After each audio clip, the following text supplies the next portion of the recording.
Dude, I love full body workouts. They're amazing for hypertrophy. Nonsense. Everyone knows full body workouts are for noobs. Bro splits are where the real gains are at, bro. Bro splits are for juice heads, you juice head. Upper lower splits are the way for naturals. I like push-pull legs.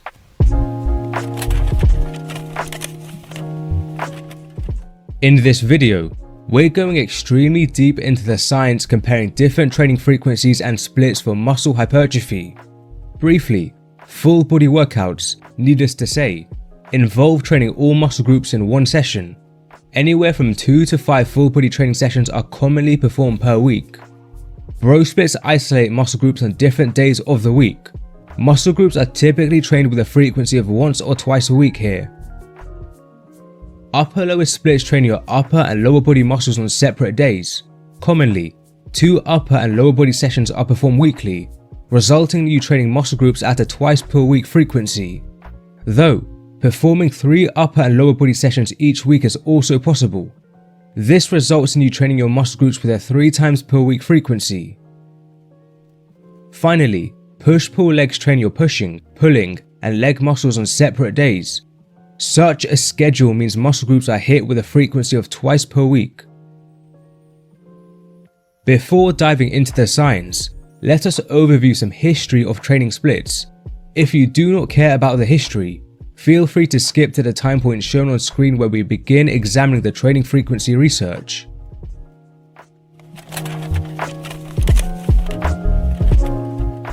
Traveling back to the 1900s to 1950s, surprisingly, full body training seemed to be the norm.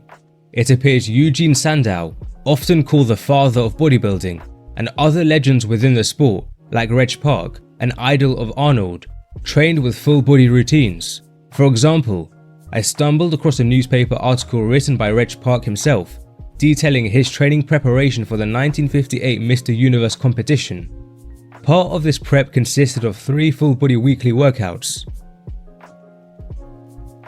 By the 1950s to 60s and onwards, however, the rise of bro splits was ignited for a couple of reasons.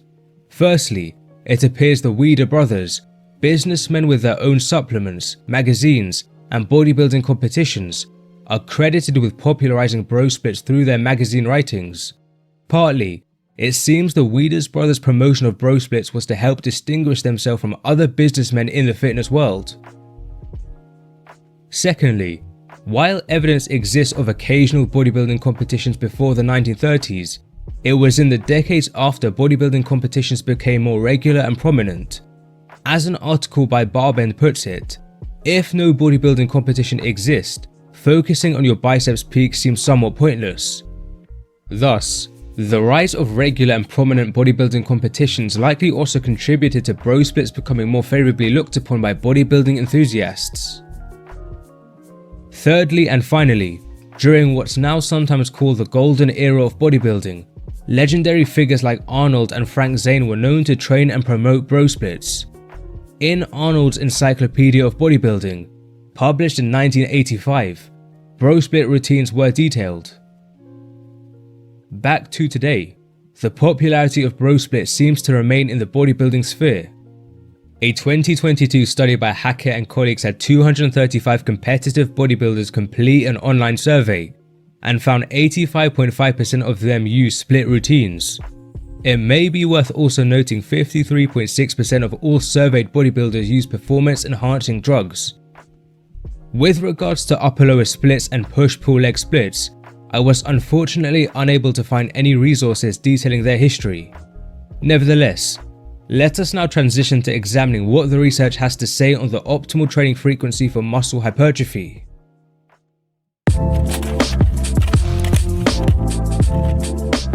It's very important to note all the research to be explored has assessed how different training frequencies impact muscle growth, while all other weekly training variables, including weekly sets per muscle group, are kept the same. For example, researchers may get one group to train their muscle groups once per week and compare this to another group of subjects training their muscle groups 3 times per week. Both of these groups ultimately perform the same weekly sets on the same exercises, and thus achieve the same weekly set numbers per muscle group. Keeping all other weekly training variables the same ensures they do not confound our findings, as we're trying to isolate the effects of training frequencies and splits. This is important, as the number of weekly sets per muscle group performed can impact the amount of hypertrophy produced.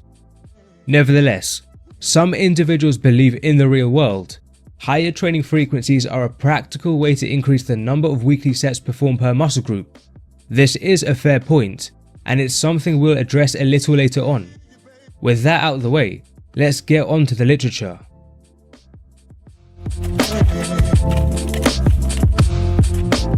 In 2016, a meta-analysis by Schoenfeld and colleagues combined the results of all the existing studies at that time point on training frequency.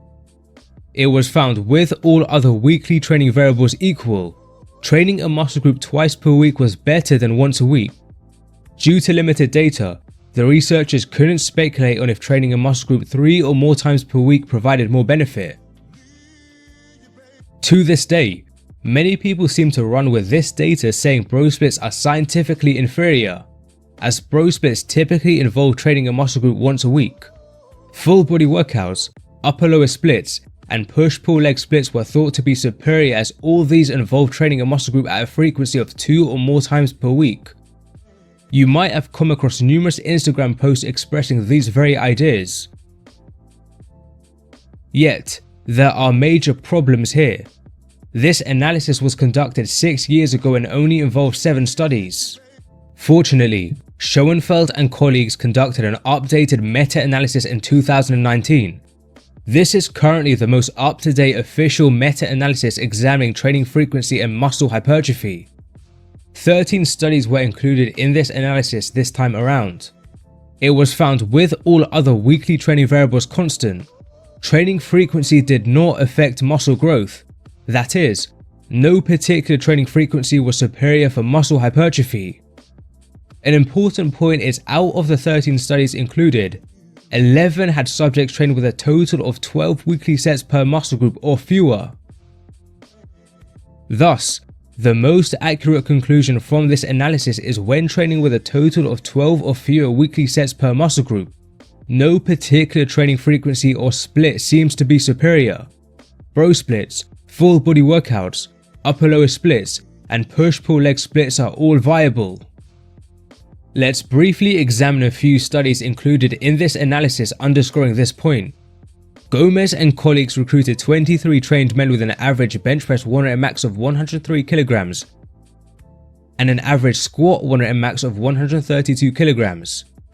One group used bro splits that trained muscle groups at a frequency of once per week. A second group used full body workouts that trained muscle groups at a frequency of 5 times per week. Both groups accumulated 10 weekly sets for each trained muscle group, although, with the triceps and biceps, if you count compound exercises in addition to the isolation exercises, both these muscles were trained with 15 weekly sets each. Nevertheless, after 8 weeks of training, increases in lean mass were similar between both groups.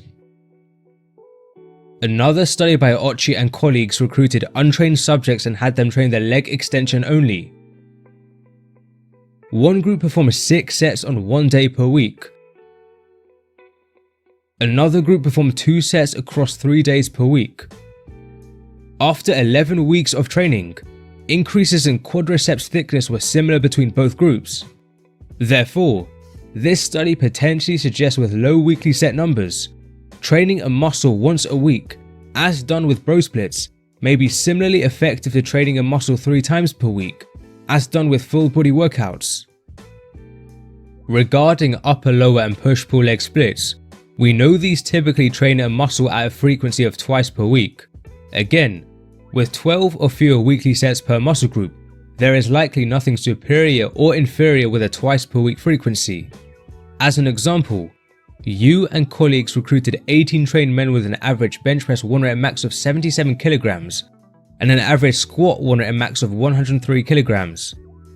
One group trained their muscle groups with a frequency of once per week, except the triceps and biceps, which were technically trained twice per week.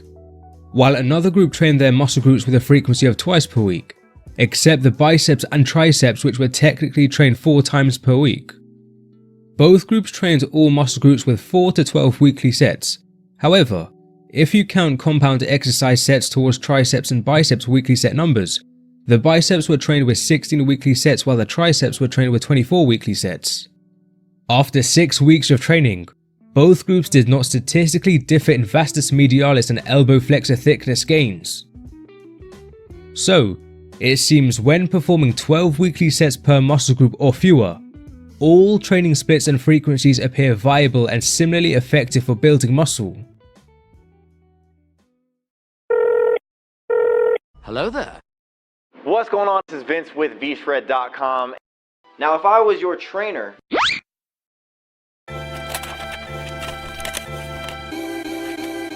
The burning question is, what about when training with more than 12 weekly sets per muscle group? Does training frequency matter in this situation? Theoretically, there could be a limit to the number of effective sets you can perform for a muscle group per session. Thus, when training a muscle group with a fair number of weekly sets, using a training frequency greater than once per week may be required. Indeed, 2 studies published in 2020 by Barbalio and colleagues provided potential evidence for this.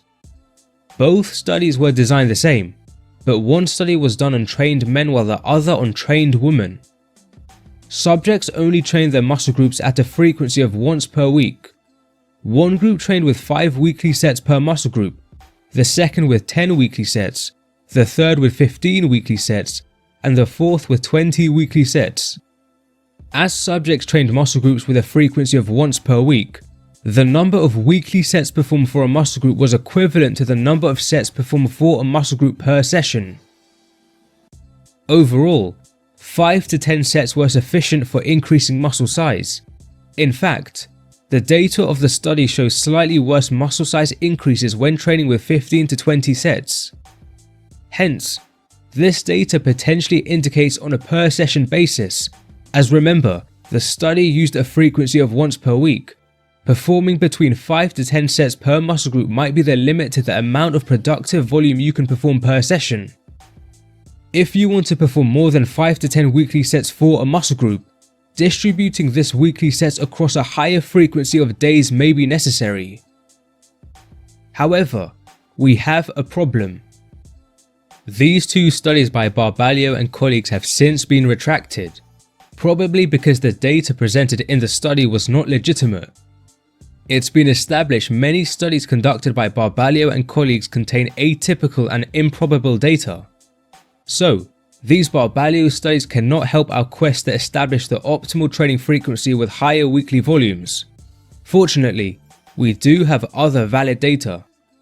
Recall in the Schoenfeld and colleagues 2019 meta-analysis, 11 of the 13 included studies in the analysis had subjects trained with 12 or fewer weekly sets per muscle group, meaning 2 studies had subjects trained with more than 12 weekly sets per muscle group.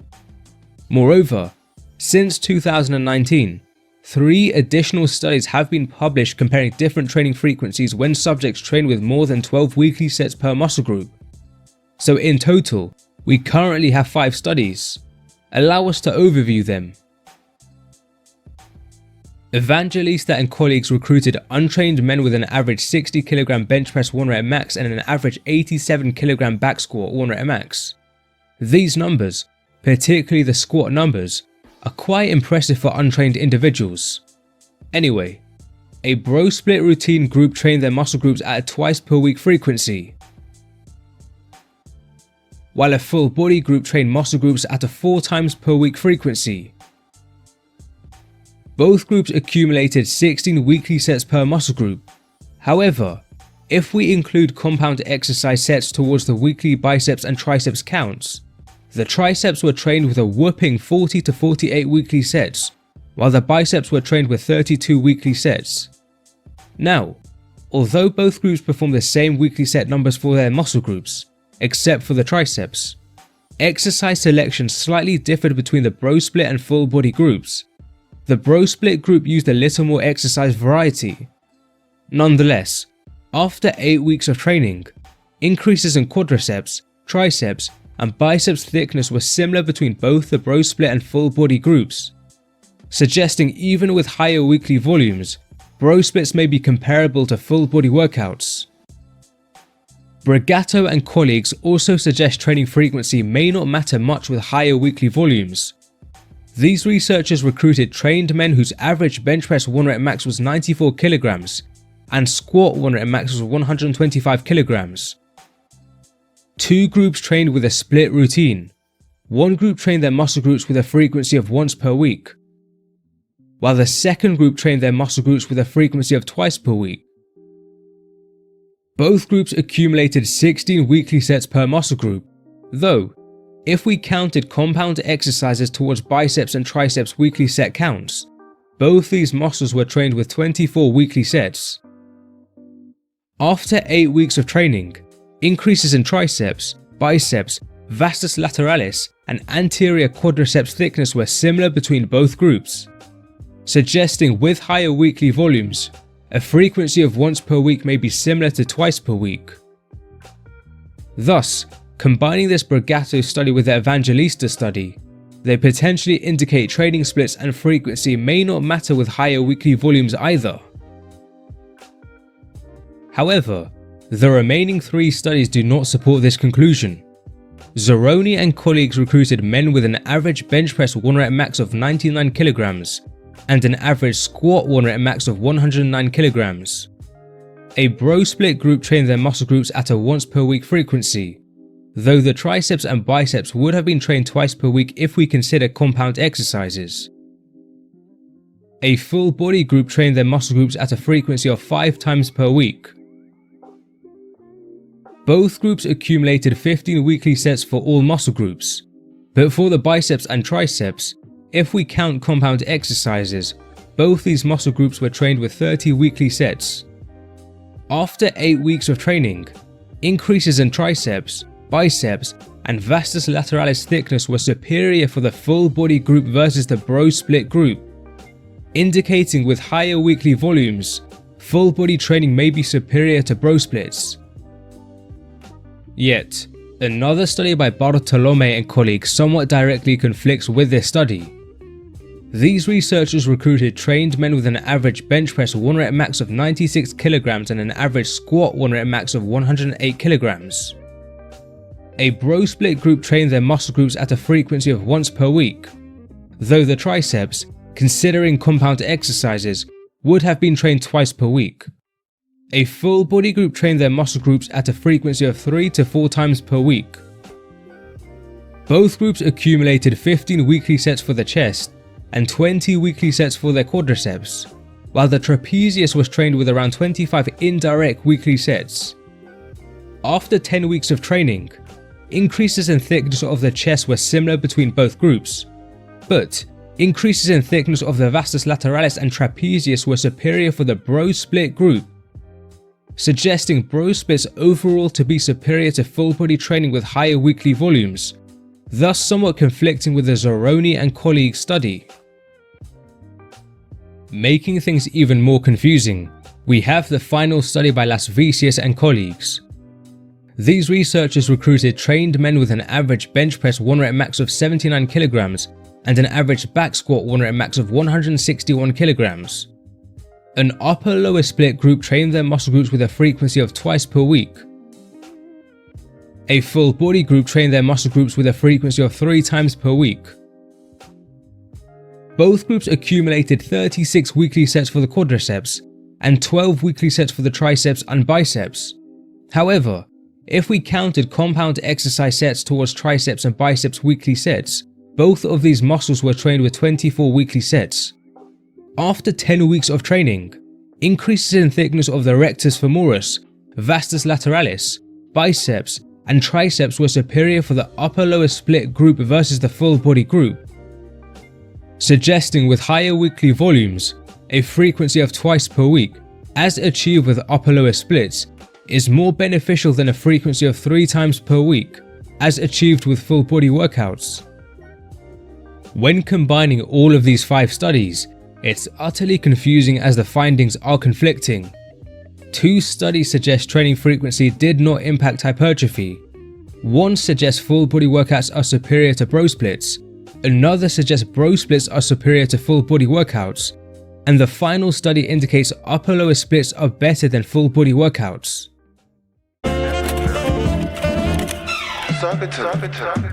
Needless to say, the 5 studies were far from identical.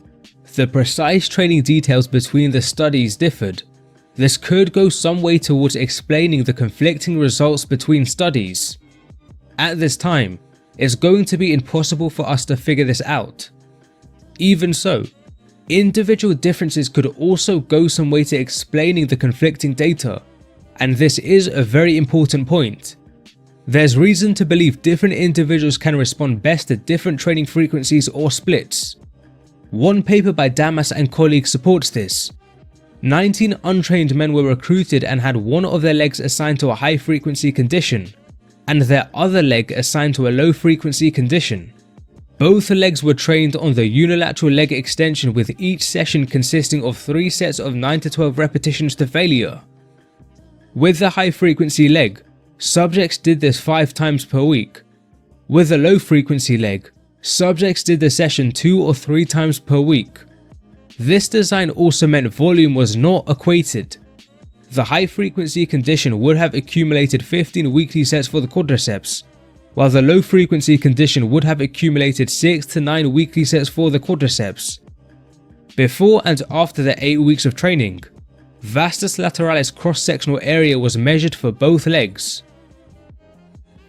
6 subjects experienced the best vastus lateralis cross-sectional area increases with their high-frequency condition leg. 7 experienced the highest vastus lateralis cross-sectional area increases with their low-frequency condition leg, and the remaining 6 saw similar vastus lateralis cross-sectional area increases between both the high and low-frequency legs. Based on this, it seems some individuals may grow more with higher frequency training, others with lower frequency training, and some may display no difference between higher and lower frequencies. Again, the number of weekly sets was not equated in this study, so this confounds the conclusion just made. Nevertheless, I think it's quite likely different training frequencies and splits may work best for different individuals. Moreover, these individual differences may be more important when discussing higher volumes, namely when performing more than 12 weekly sets per muscle group. If true, this may explain why the research is more consistent in finding when performing 12 or fewer weekly sets per muscle group, training frequency and splits have no impact on muscle growth. And it also explains why when performing more than 12 weekly sets per muscle group, the findings of the 5 studies are largely conflicting.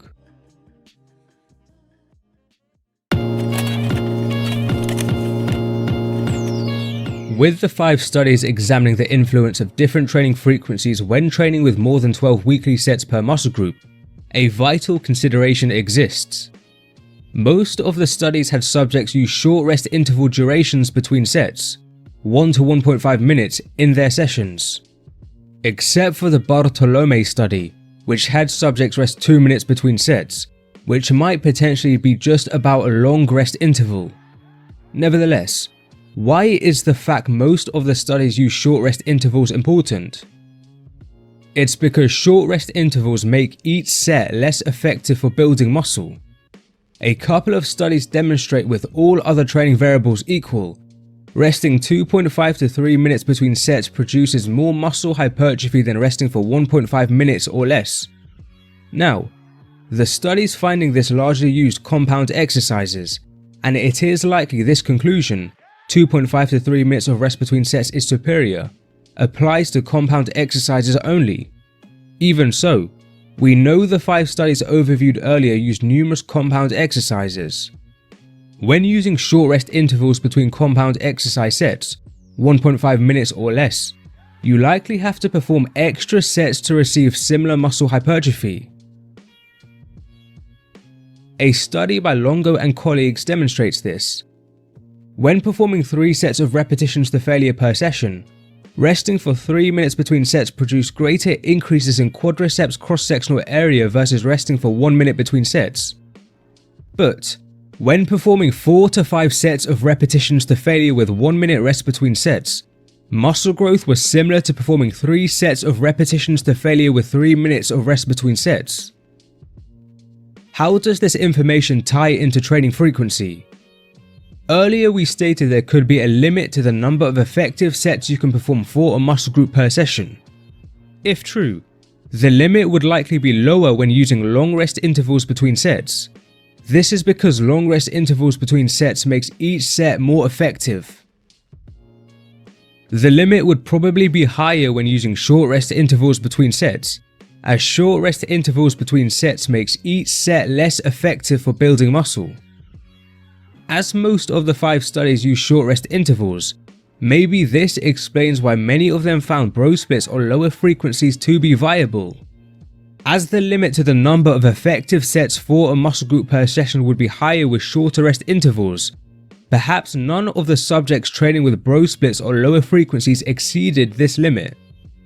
If the studies use longer rest intervals instead, more of them might find bro splits or lower frequencies to be suboptimal.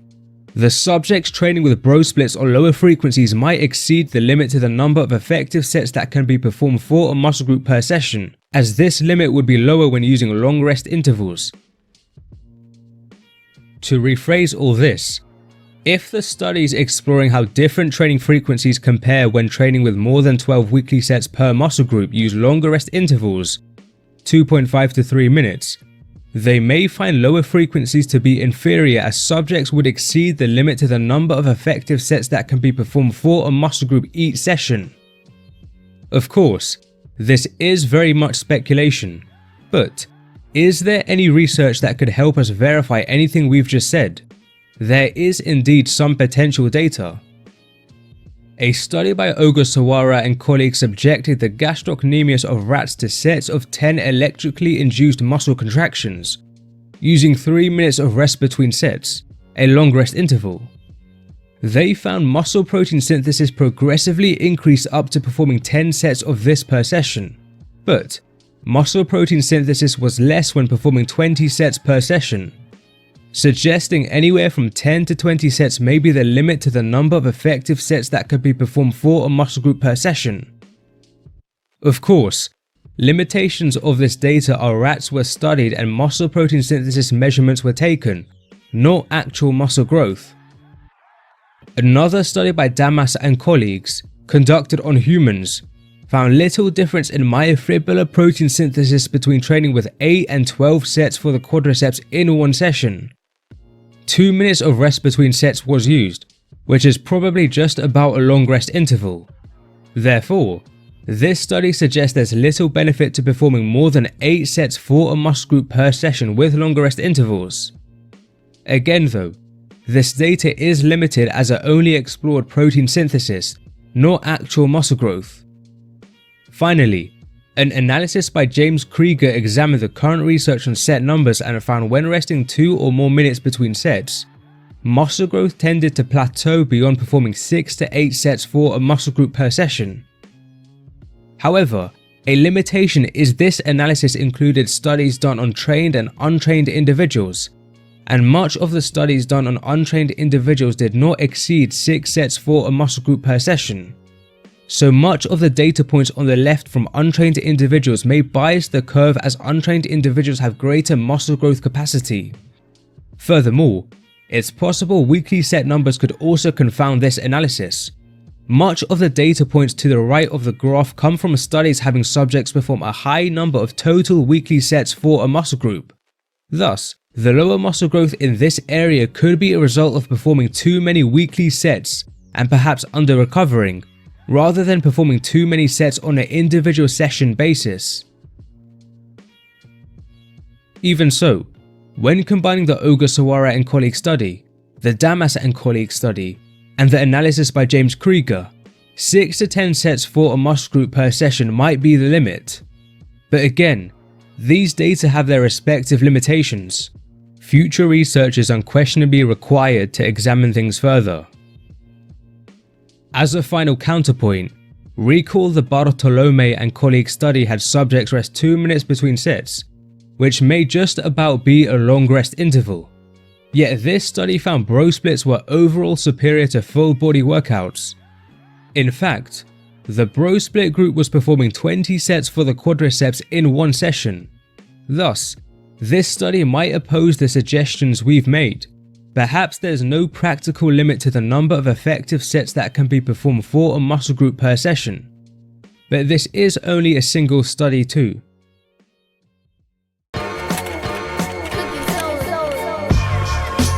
Making things crystal clear so far, we've established when training with 12 or fewer weekly sets per muscle group, training frequency does not seem to impact muscle hypertrophy. When training with more than 12 weekly sets per muscle group, data conflicts on the optimal training frequency. Individual differences could explain these conflicting findings. Yet, a limitation with this data is short rest intervals were used. If they use longer rest intervals, lower frequencies could be suboptimal, but this is currently speculative.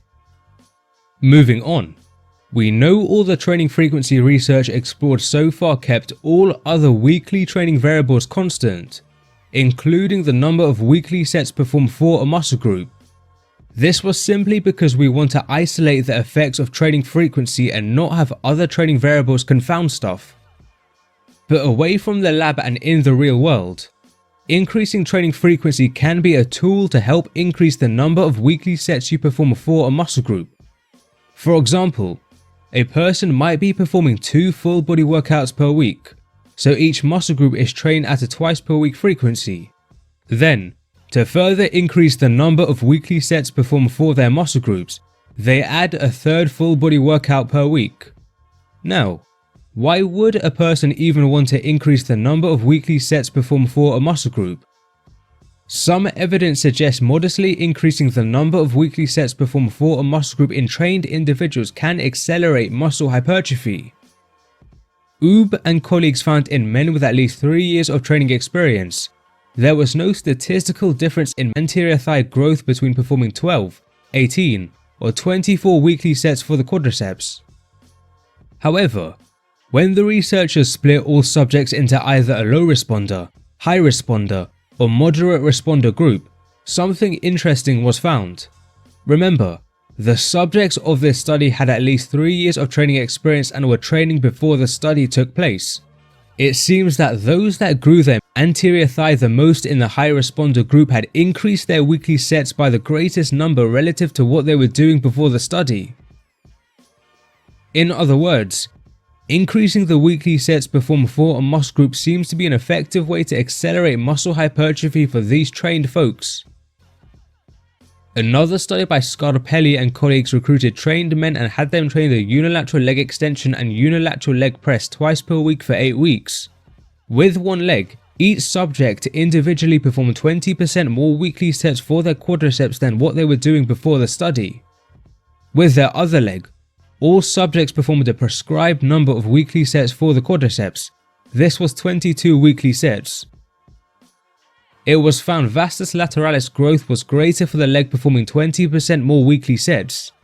Put differently, a progressive increase in weekly sets, 20%, seems to be beneficial for muscle growth.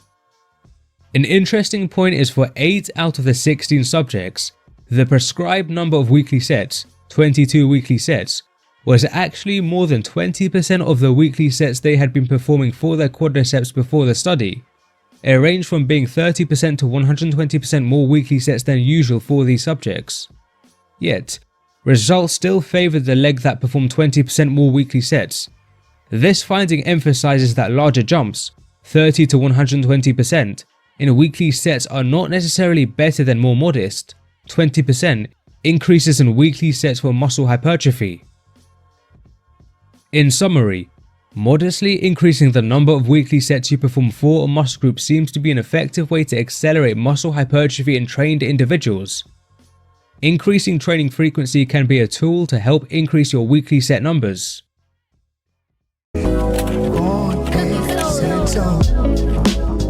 When training with 12 or fewer weekly sets per muscle group, training frequency does not seem to impact muscle hypertrophy. When training with more than 12 weekly sets per muscle group, data conflicts on the optimal training frequency. Individual differences could explain these conflicting findings. Yet, a limitation with this data is short rest intervals, 1 to 1.5 minutes, were mainly used. If they use longer rest intervals, 2.5 to 3 minutes, lower frequencies could be suboptimal, but this is currently speculative. Finally, outside of the lab and in the real world, increasing training frequency can probably be an effective tool to increase weekly set numbers for a muscle group. This is notable as some evidence indicates in trained individuals, modestly increasing weekly set numbers can accelerate muscle hypertrophy.